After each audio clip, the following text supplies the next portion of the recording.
12 নম্বরে এ একটা সেট দেওয়া আছে, বি আর একটা সেট দেওয়া আছে। এখন এই সেট দুটি সমতুল সেটা দেখাতে হবে। সমতুল দেখার আগে আরেকটা জিনিস বোঝো, সমতুল কখন হয়। ধরো এ একটা সেট যার উপাদান আছে আমার এ বি সি, বি আর একটা সেট উপাদান আছে 1 2 3। এখন যদি এ সেটের উপাদানগুলোর সাথে আমি বি সেটের উপাদানগুলো একটা সম্পর্ক দেখাতে পারি, তাহলে সেটা হয় আমাদের এক এক মিল। বোঝা গেল?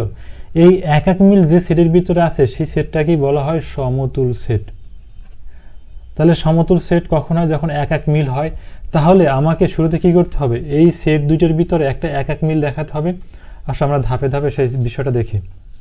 ধর আমার কাছে দেওয়া ছিল এ সেট হচ্ছে 1 2 3 4, এটা একটা সেট, বি সেট ছিল এটা।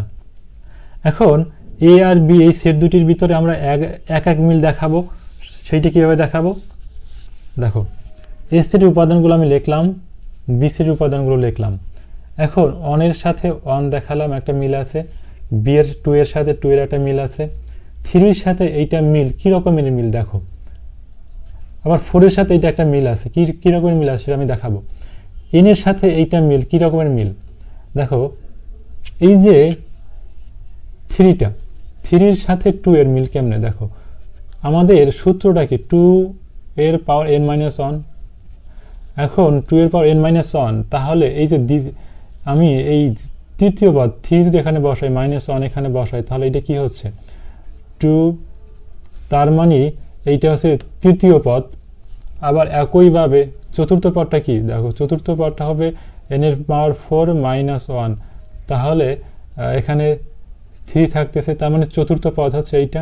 এখানে আমি 5 লিখতাম, তাহলে সেটা এখানে কতম পদ হতো দেখো। 5 এর জন্য এই 2 এর পাওয়ার 5 -1, তাহলে এখানে 2 এর পাওয়ার 4 হয়ে যাইতো। তার মানে এইটা হলো চতুর্থ পদ হচ্ছে এটা। এভাবে করে করে যদি আমি যাই, তাহলে n-তম পদে কি হবে? 2 এর পাওয়ার n-1, তাহলে n-তম পদ কি? 2 এর পাওয়ার n-1। তার মানে এইটা কি, এইখানে যে সংখ্যাটা আছে এইটা কিন্তু তততম পদ নির্দেশ করতেছে। তার মানে এ সেট এবং বি সেটের ভিতরে একটা এক এক মিল বিদ্যমান আছে। এক এক মিল বিদ্যমান বলেই কিন্তু এই সেট দুটি সমতুল।